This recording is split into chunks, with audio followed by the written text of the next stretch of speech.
자, 이번 시간부터는 정치학입니다. 정치학은 국어 문제는 그렇게 많이 어렵진 않습니다. 이제 그 7급이 좀 어렵고요.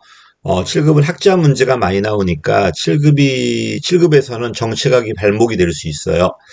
자, 9급 정치학이 나왔을 땐 라이벌이 일단 앞에 있는 뭐다? 행태주의예요. 사실만 연구했고 가치는 빼버렸죠.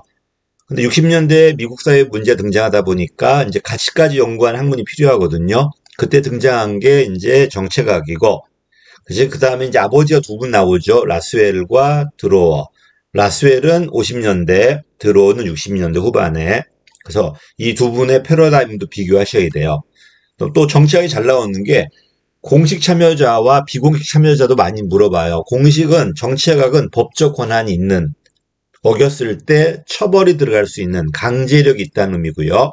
반면에 비공식은 그런 게 없다는 겁니다. 반면에 조직학에서는 공식은 문서화돼 있다. 반면에 비공식은 문서화돼 있지 않다. 이런 의미인데 정책학은 강제력이 있다. 법적 권한이 있다. 구속력이 있다. 이렇게 봐보십시오. 자, 옳지 않은 거네요. 자, 공선법이 위헌이라고 때렸어요. 그럼 이제는 여기에 맞게 선거 제도를 바꿔야 되겠죠. 이 말은 무슨 말이야? 사법부도 얼마든지 정책 결정에 참여한다, 참여하지 않는다, 참여한다는 겁니다. 사후적이고 소극적이지만 그래도 공식 참여자예요. 그래서 선거가 비례정신 대표를 반영하지 못한다고 한 이 판례는 실질에 영향을 줬죠. 맞는 말이고, 헌재도 마찬가지야. 대법원이든 헌재든 사법부는 이런 판결을 통해서 국민 생활에 영향을 줍니다. 그다음에 헌법재판소는 권한이 여러 개 있죠. 헌법 소원도 있어요. 위헌 법률 심판도 있지만 이렇게 헌법 소원도 있습니다. 맨 마지막에 틀렸죠. 사법부도 사후적이고 소극적이야. 왜? 미리 판단하는 게 아니라 결과가 나왔을 때 판단하니까 소극적이고 사후적이고요. 그다음에 적극적으로 뭘 해라 이런 의미라기보다는 하지 말라 이런 의미가 강하다 보니까 소극적이라고 그래요. 그럼에도 불구하고 그 자체가 정책 결정입니다. 답은 4번이에요. 만약 행정부가 이런 결정을 한다면 준사법적 결정이라고 하죠. 답은 4번이고요. 자, 밑에도 마찬가지입니다. 대통령은 사법부의 권한은 원래 사법부가 다 해야 되는데 사면이니 복권이니 이런 권한을 대통령이 행사합니다. 그죠? 그러다 보니까 국회의 사법부에 대한 헌법의 권한을 통해서 사법부에 개입할 수 있고요. 또 공직자는 특히 5급 이상 공무원들은 누가 임명한다? 대통령이 임명하다 보니까 정책 과정을 주도한다. 특히 행정부가 등장하면서 행정부의 수장인 대통령이 주도하죠. 맞는 말이었고요. 또 행정기관은 이번 조심해야 돼요. 분명히 법률도 만들지만은 그 법률안을 만드는 거야. 원래 행정부는 대통령 제도에 의해서는 법률안을 못 만들어요. 근데 우리는 행정부 그 대통령제 국가임에도 불구하고 행정부가 정부가 법률안을 만들어. 근데 법률안을 만드는 거지 법률의 제정이 행정기관들이 하는 건 아니거든요. 법률의 제정은 누가 한다? 입법부가 합니다. 또 행정부가 어떤 결정을 할 수는 있어요. 사법 결정을. 근데 이걸 사법 결정이라고 하지 않고 뭐라고 그래? 준사법적 결정이라고 그래요. 2번이 틀렸네요. 법률의 제정은 의회가 하는 거고 조심할 거는 법률안의 제청은 정부안도 있어요. 그 다음에 의회안도 있고요. 근데 법률의 제정은 누가 한다? 의회가 합니다. 또 행정부가 결정할 수 있는 것은 준입법적 결정과 준사법적 결정이지, 그지? 행정부가 사법적 판단할 수 있는 건 아닙니다. 답은 2번 틀렸죠. 국회는 매년 하는 국정조사 또는 예산심의를 통해서 행정부를 견지한다. 맞는 말이고, 또 국정감사도 매번 합니다. 대정부 질문을 통해서 집행과정을 평가하는 것도 맞고요. 자, 사법부는 어때요? 어떤 갈등이 나왔을 때 판결을 통해서 그 정책이 옳은지 그른지에 대해서 판단하죠. 합법성, 정당성을 판단한다. 이 정당성이 한목적성이라면은 좀 틀릴 수 있겠지만은 그냥 합법성, 정당하다, 정당하지 않다. 법을 어겼는가, 어기지 않았는가. 이건 할 수 있습니다. 틀린 건 누구다? 답이 2번이 틀렸습니다. 법률의 제정은 의회가 하고요. 그 다음에 사법적 결정을 하는 게 아니라 행정기관은 준사법적 결정, 방송통신위원회라든지 이런 위원회 제도를 통해서 준입법, 준사법적 결정을 합니다. 답은 2번입니다. 그다음에 여론조사와 공론조사도 한번 시험에 나왔죠. 7급 문제였으니까 여기는 없고요. 그다음에 잘 나오는 게 이제 다원론과 엘리트론입니다. 자, 미국 사회가 강조할 수 있는, 자랑할 수 있는 유일한 것은 미국이 민주주의고 다원주의라는 거예요. 근데 이게 50년대부터 의심을 받기 시작해요. 다원주의라면은 흑인의 목소리도 들어갈 수 있어야 되는데 들어가지 않거든요. 그러면서 과연 미국 사회가 평등한가 평등하지 않은가, 민주인가 민주주의가 아닌가에 대한 논쟁이 나오겠죠. 그게 바로 미국의 다원주의와 엘리트주의 논쟁이에요. 이러다 보니 이게 소급돼가지고 어디까지 올라가 버려? 유럽까지 올라가 버려요. 원래 유럽은 엘리트론이었죠. 왜? 왕정이었으니까. 다원주의란 개념 자체가 나올 이유가 없죠. 그치? 그 당시에 미국은 공화정이었어요. 이러다 보니까 미국은 고전적 다원주의가, 유럽에서는 왕정이 있었어요. 근데 이 왕정이 무너지는 거야. 그럼 다시 이제 평화 민주가 됐잖아, 이제. 그러면 이제 유럽도 민주화 됐으니까, 이제 유럽은 과연 민주정인가, 다원주의인가요? 그게 아니라는 게 바로 고전 엘리트론이에요. 고전 엘리트론. 미국은 고전 민주주의가 있었고, 유럽에서 고전 엘리트론, 왕정이 무너진 다음에 고전 엘리트론이 등장하니까, 19세기 말부터 20년대, 30년대 등장하니까, 여기에 대한 반대 명제로 미국의 고전 다원론이 등장해요. 그게 바로 벤틀리와 투르만의 집단주의 이론이에요. 이익단론. 근데 이런 유럽의 이론이 미국에 들어오는 게 바로 통치 엘리트론이야. 헌터와 밀즈. 그치? 고전 엘리트론은, 사회는 엘리트가 있다는 거예요. 엘리트가 대중을 지배한다는 거고, 통치 엘리트론은 미국에 들어와가지고, 그럼 그 엘리트가 누구인가를 증명하려고 그래요. 요게 바로, 헌터와 밀즈의 통치 엘리트론이야. 헌터는 주로 지역을, 밀즈는 미국의 전역을, 헌터는 명성으로, 밀즈는 지위로. 그치? 그래서 이따 보겠지만 헌터는 한 40여 명의 지역의 엘리트가 있는데 대부분 경제 엘리트야. 기업 엘리트가 그 지역을 지배한다. 이런 이론이고요. 밀즈는 그게 아니라 미국을 지배하는 학연, 혈연, 지연이 같은 군산 복합체가 있다는 겁니다. 파워 엘리트론이에요. 요게 바로 밀즈 이론이죠. 여기에 대한 대안으로 61년도에 달의 다원론이 등장해요. 미국에도 엘리트가 있다. 근데 엘리트가 소수 세력이 아니라 분산돼 있다는 거고, 서로 경쟁하다 보니까 다양한 의견이 들어갈 수 있다는 게 바로 달의 다원론이에요. 엘리트가 있다는 거하고 엘리트가 모든 걸 지배한다는 건 다른 개념이다. 검증해 보니까 처음에는 과두점이었어요. 엘리트가 있었어요. 근데 170년간 문헌조사해 보다 보니까 점점점 미국 사회가 다원주의로 바뀌고 있다는 거예요. 그치? 근데 이 말이 맞다면 흑인이 그 당시 20%였거든요. 그럼 흑인 의견도 들어가야 되잖아요. 안 들어갔단 말이에요. 이렇게 62년도에 누가 등장한다? 신엘리트론, 무사결정론. 달이 본 것은 문헌조사하다 보니까 논의되는 것만 본 거야. 논의되지 않은 걸 보지 못했죠. 이 논의되지 않는 이유가 뭐다? 요 논의돼 버리면은 백인 엘리트 가치에 반하니까 아예 억압하는 게 바로 무사결정론 62년도예요. 그러다가 이제 뭐가 나온다? 정책 유형론이야. 미국 사회는 과연 엘리트론인가 다원주의인가? 양자택일 하지 말라는 겁니다. 상황론이에요. 어떤 상황일 때는 좀 더 엘리트적이고 어떤 상황일 때 좀 더 다원적이라는 거야. 이게 유형론이에요. 그래서 재분배가 좀 더 엘리트적이고 그다음에 규제가 좀 더 다원적이고 그 사이에 있는 배분 정책은 엘리트 성격도 있고 다원주의 성격도 있고요. 이런 스펙트럼이 있는 거지 무조건 양자택일에서 엘리트가 맞다, 다원론이 맞다 이거는 틀렸다는 겁니다. 그리고 그 사이에 이제 누가 들어온다? 국가 중심적인 조합주의 이론이 막 들어와요. 조합주의 이론 70년대부터. 그 다음에 신다원론도 등장하고요. 여러 가지 이론이 막 나올 겁니다. 상당히 중요한 이론이고 미국에서 상당히 중요한 논쟁이고 상당히 장기 논쟁이에요. 예. 가겠습니다. 다원주의가 맞다면은 사회가 주도해서 정부에 집어넣어야 되겠죠. 사회의 문제가 이슈를 통해서 대중의 이슈를 통해서 대중화시키고 대중이 정부 요구하겠죠. 틀렸죠. 사회 다원주의에서는 동원 모형이 아니라 외부 주도형이 돼야 되고요. 또 사회적 갈등을 누가 해결한다? 사법부가 해결해요. 사법부가. 그래서 사법부가 이러다 보니까 정책 결정에 담당한 역할이 상당히 강합니다. 특히 대법원 같은 애들은요. 이번도 틀렸죠. 엘리트가 모든 걸 지배한다는 것은 다원주의가 아니야. 근데 조심할 게 있어. 엘리트가 모든 걸 지배하지 못하고 엘리트가 특정 영역만 지배하고 영역별로 만약에 엘리트가 다 분산되어 있다면 다원주의예요. 그래서 엘리트가 있다 없다를 가지고 다원주의다 엘리트주의다 판단하는 게 아니고 엘리트가 있어도 모든 걸 지배하는 게 아니라 특정 애들만 지배하고 영역별로 엘리트가 다 다르고 대중의 의사가 충분히 엘리트에 반영될 수 있다면 그 사회는 다원주의 사회예요. 됐죠? 어쨌든 3번 틀렸고요. 자, 4번이 정답이죠. 각각의 집단들은 동등한 기회, 정부에 대한. 근데 조심해야 할 거는 요 집단들이 전부 다 힘이 대등한 건 아니에요. 힘의 차등은 있어요. 근데 월등한 차등이 있지 않기 때문에 만약 힘이 약한 집단이 있다면 연대가 가능해요. 연대를 통해서 힘을 키울 수 있단 말이야.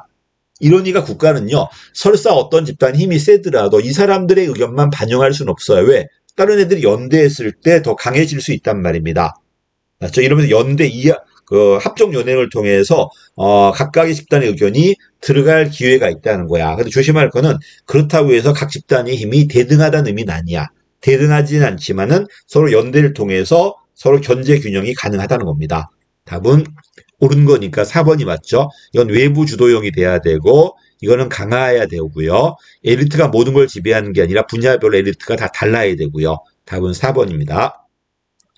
무사결정론이네요. 말 그대로 다원주의가 맞다면은 모든 문제가 사회 문제가 정부로 들어가야 돼요. 근데 어떤 문제는 들어가고 어떤 문제는 들어가지 않아요. 이 문제가 들어가지 않는 이유가 뭘까? 이 문제는 지배 엘리트 이익에 반하니까 그러는 거예요. 방법은 폭력을 통해서 아니면 권력, 혜택을 주거나 혜택을 박탈하는 권력을 통해서 또는 미국 사회 지배 가치를 통해서 미국 사회 지배 이념에 반한다고 매도하는 거예요. 이게 편견의 동원이죠. 이것도 안 된다면 기존의 절차라든지 이걸 재편성해 가면서 우회적으로 막아버리는 게 바로 새로운 절차나 제도 만들어서 막아버리는 겁니다. 맞죠? 자, 정치체제는 지배규범, 절차 강조되어서 이게 바로 편견의 동원이야. 이걸 통해서 너의 주장은 이런 데 반한다는 거예요. 됐지? 맞는 말이고요. 엘리트들에게 안전한 이슈만 논의되고 불리한 이슈는 논의되지 못하게 막아버리는 거다. 맞는 말이다. 자, 가장 직접적인 게 뭐다? 폭력이야. 권력이고 편견이고 새로운 제도예요. 자, 위협 같은 폭력 방법도 사용합니다. 그다음에 4번 틀렸죠. 주의 집중력. 인간의 능력의 한계 때문에 들어가지 않는다는 것은 사이몬의 의사결정론이에요. 반면에 체제의 내부 능력의 한계 때문에 너무나 많은 문제가 들어가 버리면은 자원도 없고 내부 능력이 과부하될 수 있단 말이에요. 이건 체제 문지기 이론이에요. 됐지? 그래서 답은 4번이 틀렸죠. 주의 집중력이다. 이건 사이몬의 이론이고 가용자원의 한계다. 이렇게 나왔을 때는 문지기 이론이라고 봐야 돼요. 됐지? 이런 것들은 무의사결정론과 다릅니다. 근데 문제가 뭐냐면 왜 흑인 문제만 주의 집중이 안 되는지, 흑인 문제만 들어가 버리면 가용자원이 없는지에 대한 설명은 되지 않습니다. 그래 등장하는 게 바로 뭐야? 무의사결정론 62년도 시네일리트론이에요. 이게 답은 4번이에요. 그럼 여러 개 외워야 돼요. 다원주의도 알아야 되고 엘리트론도 알아야 되고 신엘리트론도 알아야 되고 이게 사이몬의 체제 이론, 의사결정론, 그 다음에 체제 문지기론도 알아야 돼요. 왜 안 들어가는가에 대해서. 그래서 정치학은 이론이 되게 많아요. 또 이론에 관련된 학자도 되게 많고요. 학자를 꼼꼼하게 물어봤을 때 그 시험 문제 어려워요. 자, 내려갈게요. 옳은 거네요. 지배 엘리트 집단들은 자신의 이해관계와 부합하지 않는 이슈는 막아버리는 겁니다. 틀렸죠, 1번. 논의하는 게 아니라 막아버리는 거야. 중립적 행동은 아니야. 국가도 엘리트 편이죠. 다원주의 관점이 아니라 신다원론 관점이고요. 원래는 의제 단계에서 일어나야 되는데 의제 단계에서 못 막는다면은 결정 단계, 집행 단계, 평가 단계에서도 왜곡할 수도 있어요. 전 과정에 다 일어납니다. 그럼에도 불구하고 선택할 땐 뭘 찍어야 돼? 의제 단계를 찍어야 돼요. 전 과정에서 일어난다. 틀렸고요. 그 다음에 정책 문제 채택 과정에서 기존 세력에 도전한 요구는 문제화하지 않고 억압하는 거. 이게 바로 무의사결정론이야. 됐죠? 그러니까 문헌에 안 나왔겠죠. 왜? 논의가 안 되었으니까. 그러니까 다알이 본 것은 논의되는 것들, 밝은 것은 봤지만 아예 논의되지 못하게 막아버리는 이런 어두운 권력은 보지 못했다는 겁니다. 답은 4번이 정답이네요. 옳은 거니까. 자, 읽어보니 이게 무사결정론이야. 사회 현존 이익, 특권 분배 상태의 변화 요구가 표현되기 전에 질식한다, 은폐한다, 소멸시켜버린다. 무사결정론이에요. 1번 틀렸죠? 많은 집단의 경쟁과 타협의 산물이다. 이건 다원주의예요. 다음에 이기적이다. 경제학 모형을 적용했다. 이건 공공선택론이네요. 틀렸고요.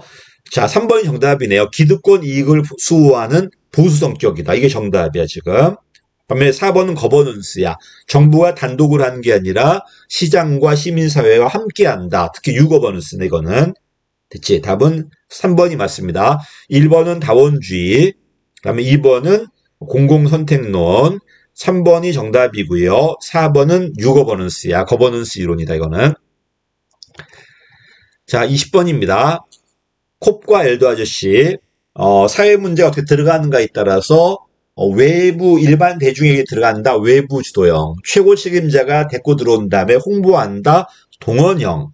그 다음에 이 정책 관련자들이 결정자에게 은밀하게 접근해가지고 지네끼리만 알고 홍보하지 않는 게 내부 접근형이죠. 이따 또 나옵니다. 주도 집단에 따라서 외부 주도형은 일반 대중이, 동원형은 최고 책임자가, 내부 접근형은 그 정책 관련자들만, 그치? 그 정책 관련 관료라든지 또는 이익단체라든지 걔네들만 주도하는 게 내부 접근형이다. 2번 틀렸죠? 바흐라와 바라츠는 신다원론이 아니라 신엘리트론이에요. 권력은 두 가지가 있다. 밝은 권력이 있고 어두운 권력이 있다. 다른 뭘 보지 못했다? 어두운 권력을 보지 못했다는 겁니다. 킹덤은 흘러다니는 게 세 가지야. 문제, 정책, 정치예요. 문제, 정책, 정치가 흘러다니다가 우연히 만났을 때 정책이 만들어진다는 거고 나중에 잘 나옵니다. 달의 다원론 맞죠? 미국은 민주주의 맞아. 분명히 엘리트가 있지만 특정 엘리트가 모든 걸 다 주도하는 건 아니에요. 분야별로 엘리트가 다 다를 거고 대중의 목소리가 얼마든지 엘리트한테 들어갈 수도 있고요. 엘리트가 바뀔 수도 있어요. 그래서 이것도 맞는 말이야. 옳지 않은 건 누구다? 바흐라 바라츠의 신다원론이 아니라 신엘리트론이 돼야 돼요. 답은 2번입니다. 21번입니다. 이것도 1번 틀렸죠. 공익 때문에 들어가는 게 아니에요. 안 들어가는 게 아니야. 공익이 아니라 그 엘리트 가치에 반하니까 들어가지 않는 거야. 이 문제는 많이 틀렸어요. 왜? 공익이란 단어가 제일 먼저 나왔기 때문에 잘 안 보였어요, 이게. 공익이 틀린 겁니다. 어쨌든 사회 문제가 정치 과정에 진입하려는 요구를 제한한다. 문제화되는 것을 억제한다. 맞는 말이고요. 그 다음에 네 가지가 있다고 해서 폭력이나 폭력, 권력, 편견 동원이 바로 기존의 규칙이나 제도 과정 이용하는 거고요. 이거를 수정하는 게 수정이 있다는 겁니다. 폭권, 제가 폭권, 그 다음 편수라고 그래요. 그 다음에 넓은, 원래는 의제 과정에서만 막아야 되지만은 전 과정에 다 들어가니까 넓은 의미의 무사결정은 전 과정에 일어날 수 있다. 그럼에도 불구하고 의제 단계에서 막는 게 제일 먼저입니다. 자, 그럼 뭐가 틀렸다? 공익 때문에 틀린 겁니다. 자, 22번입니다. 되게 많이 나왔죠. 옳지 않은 거야. 사회 문제가 정책 과정에 진행되지 못하도록 막는 거 맞고, 그 다음에 틀렸죠. 기득권 세력이 그 권력을 이용해서 기존의 이익 분배 상태의 변동을 요구하는 게 아니라 억제하는 거예요. 이게 틀린 겁니다. 요구가 틀렸어. 기존의 이익 분배 상태에 대한 변동의 요구를 억제하는 것이 변동하자는 게 아니야, 지금. 틀렸고. 그 다음에 기득권 세력이 특권이나 그리고 가치관 신념에 대한 도전을 좌절시키는 거 맞고. 4번이 권력이야. 혜택을 준다. 혜택을 박탈한다. 이게 권력이에요. 폭력, 물리력이야. 이게 권력이야. 일본 애들이 우리 식민지 지배할 때 그대로 사용했던 겁니다. 편견 동원. 너의 행동은 국익에 반한다. 너의 행동은 그 공산주의다. 뭐 이런 식으로 매도시켜버리는 거야. 그치? 어떻게 감히 어른한테 이런 식으로 우리 지배 가치관이 있단 말이에요. 이런 것들. 예, 권력 개념이고. 자, 그래서 옳지 않은 건 뭐가 틀렸다? 답은 2번이었죠. 약간 바꿔놨네요. 또 나왔다. 23번. 무사결정론. 특정한 사회 쟁점이 공식적인 정책 과정에 진입하지 못하도록 막는 엘리트 집단들의 행동 맞고요. 의제 단계가 원칙이지만 결정이나 집행 단계에서도 나타날 수 있습니다. 그 다음에 틀렸죠. 신다원론이 아니라 신엘리트론이라니까. 고전다원주의 비판한 거 맞고 신다원주의가 아니라 신엘리트론입니다. 그리고 이따 보겠지만 신다원론은요. 엘리트론을 비판하는 게 아니라 오히려 엘리트론을 도입해가지고 다원주의를 비판해요. 나중에 보겠지만요. 자, 권력은 두 가지가 있다. 논의되고 행사되는 권력이 있으니 밝은 권력. 그 다음에 논의되지 못하게 막아버리는 게 있으니 어두운 권력이에요. 이 어두운 권력에서 뭐가 나온다? 무의사결정론이 나온다는 겁니다. 답은 옳지 않은 거니까 3번이 틀렸죠. 죄송합니다. 그 다음에 의지와 제약에 뭐가 있다는 거야? 사이몬이 있고 그 다음에 체제론이 있다는 겁니다. 문제 있나 모르겠네요. 여기 나왔네요. 1번이네요. 주의 집중력이야. 주의 집중력은 누구 거다? 이거는 사이몬 이론입니다. 의사결정론. 문지기가 바로 체제 이론이에요. 요 집단들이나 대중의 의사가 다 들어간다는 게 다원주의 이론이고요. 대중의 이익은 억압되고 엘리트에게 유리한 것만 들어간다는 게 무의사결정론이네요. 순서대로 가면 되는 겁니다. 키워드가 주의 집중력. 얘는 내부 능력의 한계야. 이 문지기가 하급자가 아니라 최고 책임자야. 대통령이라든지 장관이라든지 이런 분들이 너무나 많은 문제가 들어온 걸 막아준다는 겁니다. 됐죠? 3번은 다원주의 이론이고요. 4번 엘리트론이니까 이건 쉬웠고요. A와 B, 요 사이몬의 의사결정론, 인간 능력의 한계, 조직의 주의 집중 능력의 한계. 반면에 체제 이론은 내부 능력의 한계, 자원이 부족하다든지 과부하된다든지 그때는 문지기가 막아준다는 거 이렇게. 답은 그래서 1번이 틀렸습니다. 1번이 맞습니다. 틀린 게 아니고요. 그 다음에 조합주의가 나왔는데 이것도 할게요. 그냥 조합주의는 국가가 주도하는 거야. 다원주의가 맞다면 다양한 집단들 간에 힘이 대등해야 되는데 현실적으로 그렇지 못해요. 그치? 또 국가도 절대로 중립도 아니고 수동적인 존재가 아니고 되게 많단 말이에요. 전체 예산의 절반을 국가가 쓰는데 어떻게 국가가 중립적이고 소극적이겠어요. 이러니까 국가가 주도해서 요 집단들의 대표, 집단을 서열화시키는 거야. 노동자들은 노동자끼리, 경영자들은 경영자끼리, 그다음에 공익은 공익단체끼리 모은 다음에 그 대표를 뽑아가지고 다 모은 다음에 합의하게 만드는 거예요. 합의하게 만들어서 합의가 되었을 때는 여기 관련 그 노동 집단의 그 관련 노동 그 자들 있죠. 그 친구들은 대장이 합의한 걸 따라야 돼요. 이러다 보니까 요 내부적으로는 위계적이고 서열이 있는 거야. 노동자 집단끼리 서열이 있고 그 다음에 공식적으로 국가 데리고 들어와서 국가 중심화에 합의하게 만드는 게 뭐다? 조합주의, 코퍼라티즘이에요. 답은 이게 바로 신조합주의. 이런 조합주의도 두 가지가 있어. 아예 국가가 이런 조합을 만들어버리는 거야. 노동조합을 국가가 만들어서 대표를 만들어버리는 거예요. 이건 국가조합주의, 파시즘과 나치즘 전체주의야 이거는. 근데 그게 아니라 자연스럽게 사회에서 이렇게 만들어져 있어. 만들어져 있는 거에서 민노총이 만들어져 있고 한노총이 만들어져 있고 뭐 시민단체가 만들어져 있고 경영자 협의회가 만들어져 있어. 여기에 대표를 모아가지고 국가가 만들었다면은 이건 사회조합주의, 신조합주의예요. 보다시피 자발적으로 만들어져 있기 때문에 함께 만들어간 거기 때문에 이건 뭐다? 신조합주의야. 국가조합주의가 아니고요. 자, 봐. 다국적 기업과 중요 산업 조직이 긴밀한 동맹관계 형성한다. 함께 만들어간다. 국가 일방적으로 주도하는 게 아니라 함께 만들어가는 거잖아 지금. 그래서 답은 몇 번이다? 4번입니다. 신조합주의고요. 왜 마르크스주의가 안 되냐면은 마르크스주의는 오히려 기업이 더 세요. 기업이 더 세고 국가도 의지가 있지만은 국가는요. 자본주의가 망하지 않을 정도의 혜택을 부여한 의지만 존재하는 거지 기업보다 경제보다 더 센 게 아니란 말입니다. 됐지? 답은 그래서 4번입니다. 자, 여기까지가 이제 조합주의론인데 조합주의 나왔을 때 누구와 비교할 것? 다원주의와 비교할 것. 또 신다원론이 안 나왔네요. 신다원론은 7급에서만 나왔나 보다 이게. 7급 할 때 하겠습니다. 자, 여기까지 하겠습니다. 감사합니다.